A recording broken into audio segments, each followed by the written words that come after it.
I'm able to talk now to Deputy Master Stephen Thomas. Hello, Stephen. Hello, Richard. Good Hello. evening. Good evening. How nice to see you. And Stephen, I know that the charitable aspect of what you do, that's your particular remit. It is, yes, but I'm very much the new boy. I've only just been elected, so I'm still on a steep learning curve. But I have been on the committee for a year.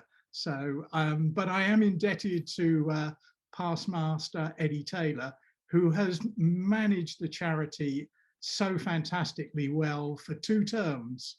So I stepped into his shoes, and I'm still trying to make sure that my feet will fit. I'm sure they will. Why is charitable work important to, well, not just a livery company, but to your livery company?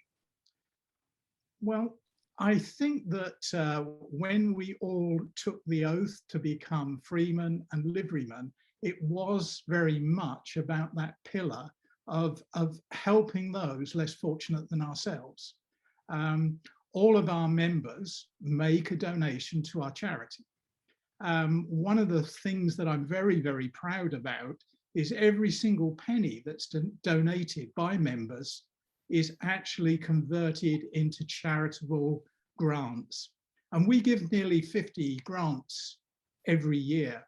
And particularly through this last period of this dreadful pandemic, the work of livery in supporting both the homeless, supporting the providing food, and also ensuring that we continue to support those charities that are important to us. From our very early days, and we're so grateful because some of those members are probably here tonight, we had this wonderful link to New College Worcester and Mary Hare. Now, 2 of our members sat on the governing body of Mary Hare. I don't know for how many years, but a lot of years to steer that school. And it's absolutely amazing to see how that school encourages people with both sight and hearing difficulties to actually prepare for life. It's really inspiring. And I've had the privilege, as a lot of members have, of actually sitting with some of the students, having them to come to the Lord Mayor's show, and also visiting them at their school. And the sort of things that happen and make me so passionate is that lightmongers step forward. It's not always money, but I will tell a little story. Earlier this year, we heard that the students at New College Worcester were struggling in their art classes with being able to see properly. And actually, light is really important. And so one of our members donated time of his staff to come up with a scheme to redesign the lighting in the art room. And I haven't had a chance to speak to him, but if he's listening, I'll say it now because I shall ring him tomorrow. I've only heard today that he's actually donated all of the lighting to actually make that scheme happen. And it will happen in the summer holidays when the school's closed. The art room will be completely renovated, and it will provide lighting that can be controlled for each individual student. And that was just a gift from Lightmongers. And I'm so proud that we're able to do those sort of things to help people less fortunate than ourselves. And how fitting that it should be Lightmongers who are able to do that. It seems so very apt for the nature and character of the company. It also occurs to me that one of the very good things that livery companies do, I think, is that you build, it's to do with being around for a long time. You build relationships. And when it comes to charitable giving, I think that's really important because you get to know an organization gets to know you. And as you say, it's not just about financial support. Even more valuable in a way is experience, connection, knowledge, that enables them to tailor to the specific needs of any particular group or school or cause in ways that can make much more of a difference than if it were done without that sort of knowledge. We also very much support the Lord Mayor and the City of London, and particularly during this past period, homelessness has been a big issue. And Simon Bartley, who's involved with one of those charities, and we support that charity. And enormous work has been done with the homeless during this last 18 months, which is absolutely wonderful to hear. And we've also provided laptops to schools to support those families that had difficulty in access to education during lockdown. And that was through the Schools Livery Link. Your master was talking a minute ago about how relationships of this kind are two ways. It's not simply about the largesse of the livery company, it's also about what you learn, isn't it, from the people you work with and engage with. Yes, indeed. It's so inspiring at times just to see how just a little bit of support can make such a big difference to people's lives.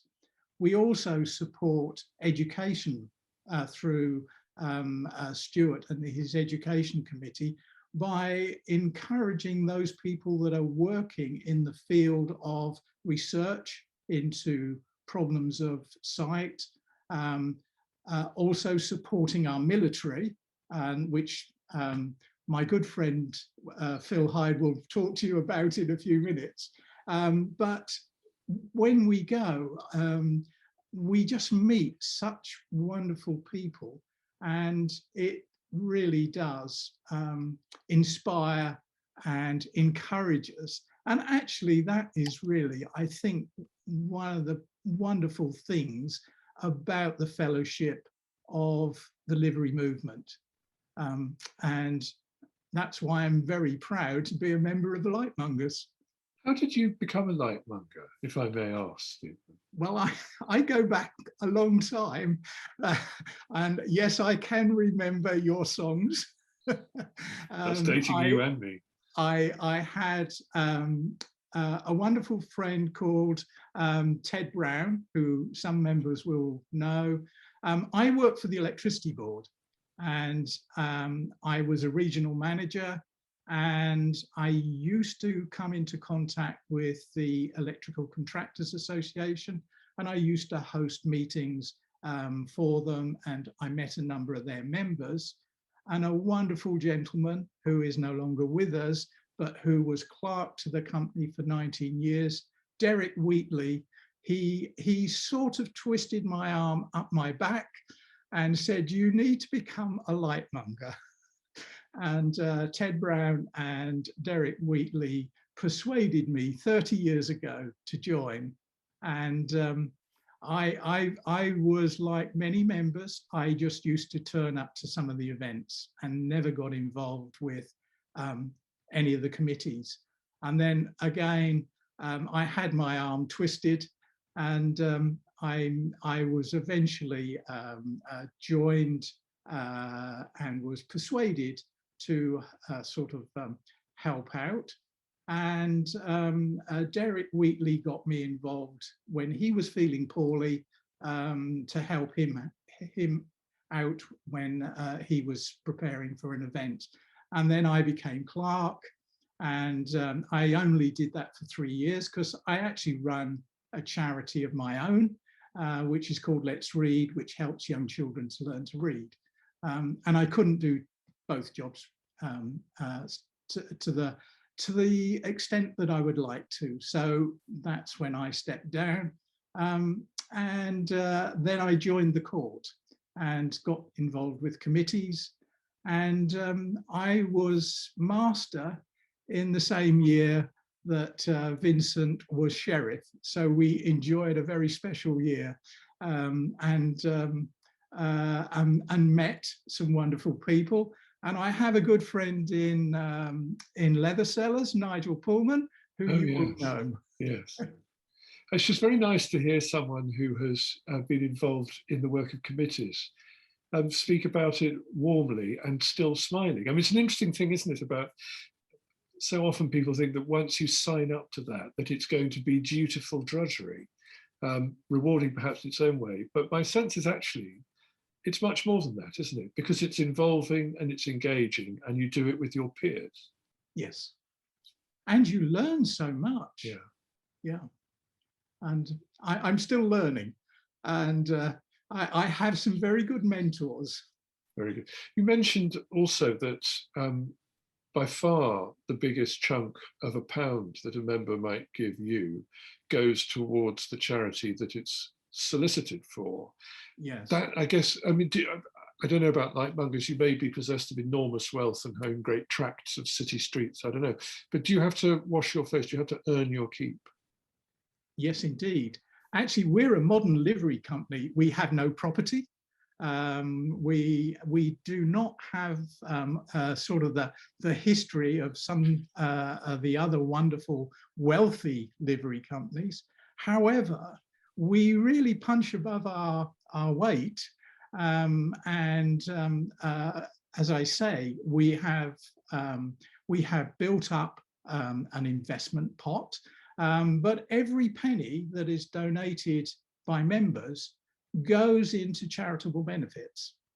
One of the things that I judge charities by is I have a measure that at least 80p in the pound goes to the charitable benefit and only 20% goes in running it.